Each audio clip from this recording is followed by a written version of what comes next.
কিডনিকে সুস্থ রাখতে 7টি উপায়। তো এই 7টা উপায় প্রথমেই হচ্ছে পর্যাপ্ত পানি পান করেন। এরপরে হচ্ছে পানির বদলে চা, কফি, কোল্ড ড্রিঙ্কস নয়। এরপরে আসছে যে সুষম খাদ্য গ্রহণ। আপনার দেহের ভেতরে যেমন সবগুলি উপাদান আছে, তেমনি খাদ্যর মধ্যেও সবগুলি উপাদান থাকতে হবে।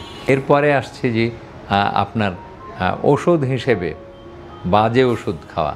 বাজে ওষুধ মানে একটু গায়ে ব্যথা, ফুটবল খেলতে গেছেন অথবা ব্যায়াম করেছেন, একটু গায়ে ব্যথা হচ্ছে, আপনি ব্যথার ওষুধ খেলেন। এই ব্যথার ওষুধ কিন্তু নাপার কথা বা প্যারাসিটামলের কথা আমরা বলছি না।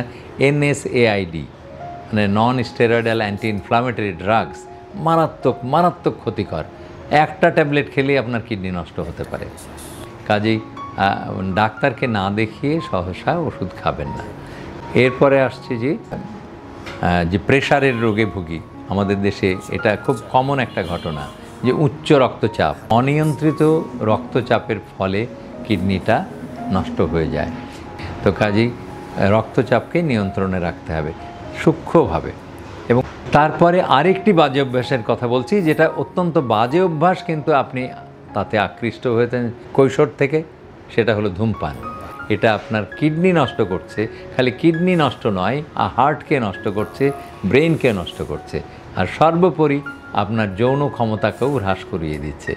এরপরে আসছে পরিমিত ব্যায়াম প্রত্যেকটা মানুষের জন্যে অত্যাবশ্যক।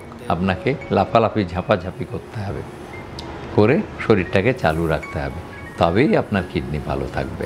প্রিয় ভিউয়ার, আমরা এতক্ষণ কিডনি ভালো রাখার 7টি উপায় জানলাম, যা খুবই গুরুত্বপূর্ণ। আশা করি ভিডিওটি আপনাদের ভালো লেগেছে এবং অন্যকে দেখার জন্য ভিডিওটি শেয়ার করুন। ধন্যবাদ।